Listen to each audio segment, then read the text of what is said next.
আসসালামু আলাইকুম সুপ্রিয় অষ্টম শ্রেণীর শিক্ষার্থীরা, এই ভিডিওতে আমরা বিজ্ঞান বইয়ের প্রথম অধ্যায় পর্ব 6 আর্থ্রোপোডা, পর্ব 7 মলাস্কা এবং পর্ব 8 একাইনোডার্মাটা সম্পর্কে আলোচনা করব। পর্ব 6 আর্থ্রোপোডা। আর্থ্রোপোডা পর্বের প্রাণীদের স্বভাব ও বাসস্থান। আর্থ্রো শব্দের অর্থ সন্ধি এবং পোডোস শব্দের অর্থ পা। এই শব্দ দুটি থেকে এই পর্বের নামকরণ করা হয়েছে। তোমাদের এমসিকিউ আসতে পারে যে আর্থ্রো শব্দের অর্থ কী। আর্থ্রো শব্দের অর্থ হচ্ছে সন্ধি এবং পোডোস শব্দের অর্থ কী? পোডোস শব্দের অর্থ হচ্ছে পা। এই পর্বটি প্রাণী জগতের সবচেয়ে বৃহত্তম পর্ব। তোমাদের এমসিকিউ আসতে পারে যে প্রাণী জগতের সবচেয়ে বৃহত্তম পর্বের নাম কি? উত্তর হবে আর্থ্রোপোডা। এরা পৃথিবীর প্রায় সর্বত্র সকল পরিবেশে বাস করতে সক্ষম। এদের বহু প্রজাতি অন্তঃপরজীবী এবং বহিঃপরজীবী হিসেবে বাস করে।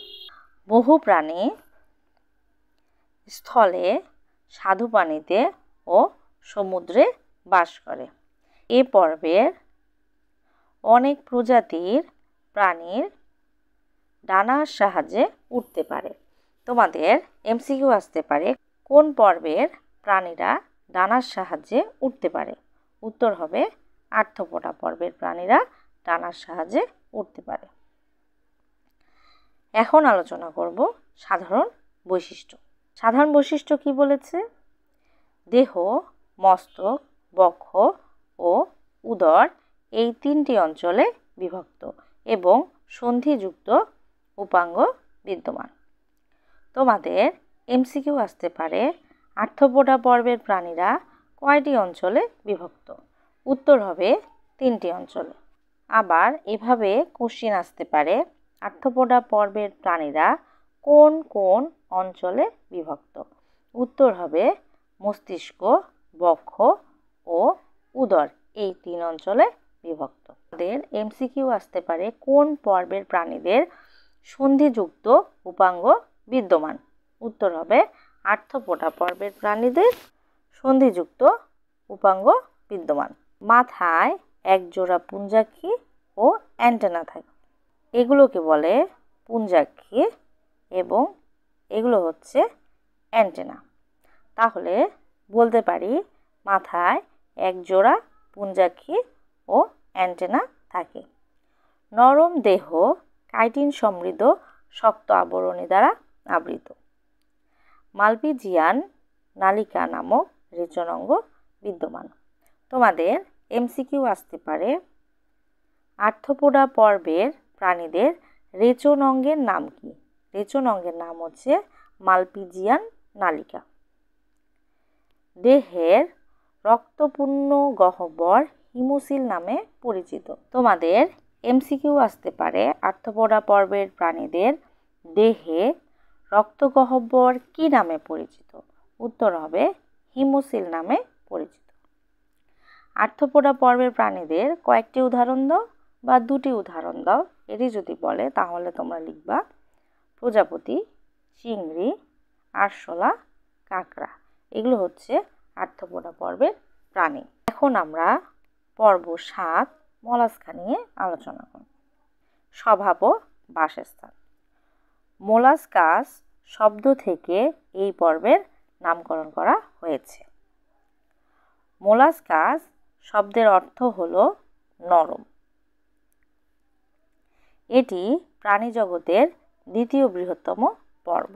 তোমাদের এমসিকিউ আসতে পারে কোন শব্দ থেকে মোলাস্কার নামকরণ করা হয়েছে? উত্তর হবে মোলাস্কাস। এমসিকিউ আসতে পারে প্রাণী জগতের দ্বিতীয় বৃহত্তম পর্বের নাম কি?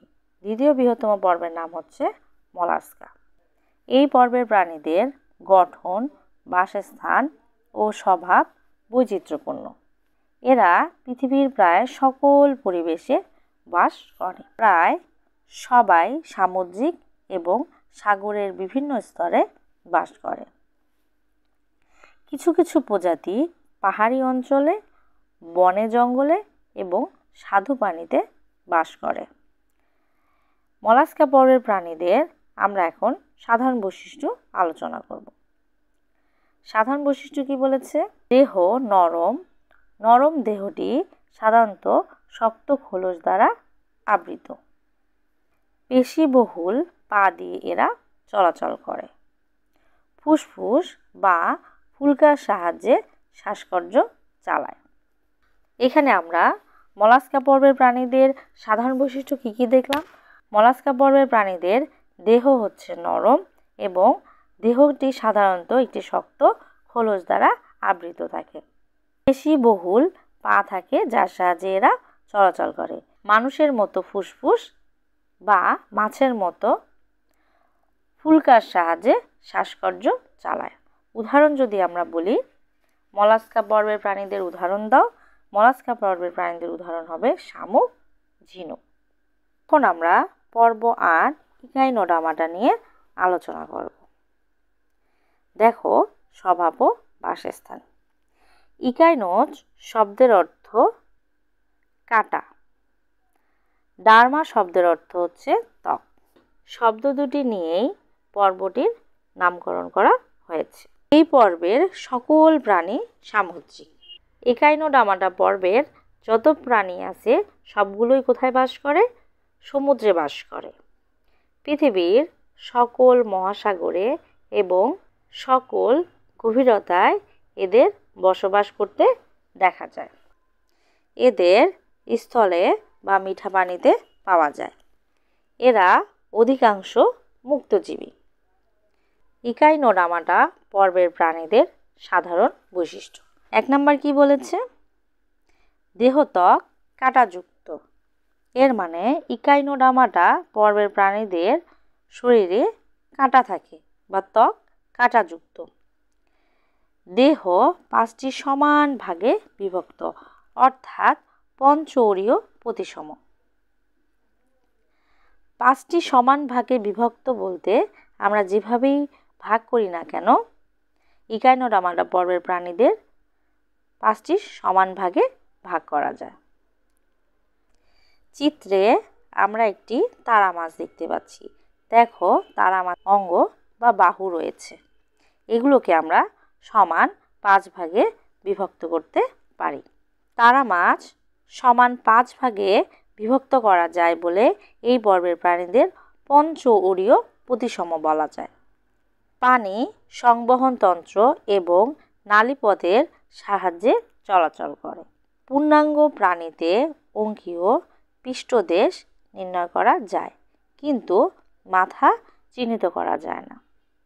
পূর্ণাঙ্গ প্রাণীতে অঙ্কীয় বলতে সামনের দিক এবং পৃষ্ঠ বলতে পেছনের দিক নির্ণয় করা যায়। ইকাইনোডার্মাটা পর্বের প্রাণীদের মাথা চিহ্নিত করা যায় না। এখানে ইকাইনোডার্মাটা পর্বের প্রাণীদের 2টি উদাহরণ দেওয়া আছে। একটি হচ্ছে তারা মাছ এবং অন্যটি হচ্ছে সমুদ্র শসা। তারা মাছটি আমরা এই যে চিত্রেই দেখতে পাচ্ছি। সমুদ্র শসাটাও কিছুটা তারা মাছের মতোই পঞ্চৌরীয় প্রতিসম প্রকৃতির।